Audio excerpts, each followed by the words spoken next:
ଚମ୍ପୁଆ ରେଞ୍ଜରେ ଥମୁନି ହାତୀମାନଙ୍କ ଉପଦ୍ରବ। କେତେବେଳେ ଗୋଥ ଛଡ଼ା ଦନ୍ତାହାତୀ ତାଣ୍ଡବ ଘେଉଛି ତ ଆଉ କେତେବେଳେ 30 ଟିକିଆ ହାତୀ ଦଳ କ୍ଷୟକ୍ଷତି କରିଚାଲିଛନ୍ତି। ହାତୀମାନଙ୍କ ଦ୍ୱାରା କ୍ଷତିଗ୍ରସ୍ତ ହେଉଛନ୍ତି ଗରିବ ପରିବାର ଓ ଚାଷୀ କୂଳ।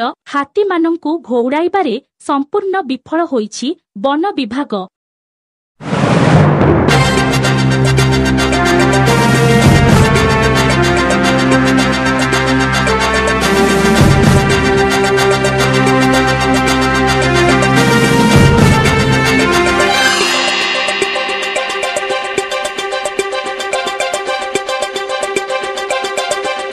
ବାଲିବନ୍ଧ ବନାଞ୍ଚଳର ଲକ୍ଷ୍ମୀପଶି ବିଟ୍ରେ 30 ଟିକିଆ ହାତୀ ଦଳ ଆଜକୁ 3 ଦିନ ହେବ ପ୍ରବେଶ କରି ଅବାଧରେ କ୍ଷୟକ୍ଷତି କରିଚାଲିଛନ୍ତି। ବର୍ତ୍ତମାନ ହାତୀମାନେ ସୋଲୁଗୋଡା ୟୁକାଲିପଟା ଜଙ୍ଗଲରେ ଆଶ୍ରୟ ନେଇଛନ୍ତି। ହାତୀ ଦଳ ମଧ୍ୟରୁ ଗୋଠ ଛଡ଼ା ଦନ୍ତାହାତୀ ସନ୍ଧ୍ୟା ହେଲେ ଗାଁ ଅଭିମୁଖେ ବାହାରି ଯାଇ ଘରର କାନ୍ଥ ଭାଙ୍ଗି ଘର ଭିତରେ ସାଇତା ଥିବା ଧାନ ଚାଉଳକୁ ଅନାୟାସରେ ଖାଇଯାଉଛି। ଗୋଠ ଛଡ଼ା ଦନ୍ତାହାତୀ କୁଆଡେ କେତେବେଳେ ଯାଉଛି, ବନ ବିଭାଗ ତାର କୌଣସି ସୁରାକ ପାଇ ପାରୁନାହିଁ। ଏହି ଦନ୍ତାହାତୀଟି ପ୍ରତିଦିନ 3ରୁ 4ଟି ଘର ଭାଙ୍ଗୁଥିବା ଦେଖିବାକୁ ମିଳିଛି। ସେହିପରି ଅନ୍ୟ 29ଟି ହାତୀ ସକାଳ ସମୟ ଓ ଅପରାହ୍ନରେ ଜଙ୍ଗଲରୁ ବାହାରି ଆସି ଜଙ୍ଗଲ ପାର୍ଶ୍ୱରେ ରହିଥିବା ଧାନ କ୍ଷେତରେ ପଶି ମନ ଇଚ୍ଛା ଗର୍ଭ ଧାରଣା କରିଥିବା ଧାନକୁ ଖାଇବା ସହିତ ପାଦରେ ଦଳି ଚକଟି ନଷ୍ଟ କରୁଥିବା ଦେଖିବାକୁ ମିଳୁଛି। ହାତୀ ଦ୍ୱାରା କ୍ଷତିଗ୍ରସ୍ତ ହୋଇଥିବା ଚାଷୀମାନଙ୍କ କ୍ଷତି ଅନୁସାରେ କ୍ଷତିପୂରଣ ଯୋଗାଇ ଦେବାକୁ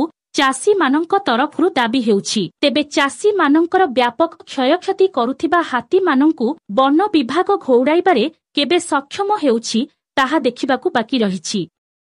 କେନ୍ଦୁଝର ଜିଲ୍ଲା ଝୁମ୍ପୁରା ବ୍ଲକରୁ ଜେଥୁରାମ ମହାକୁଳଙ୍କ ରିପୋର୍ଟ, ବୈତରଣୀ ଖବର।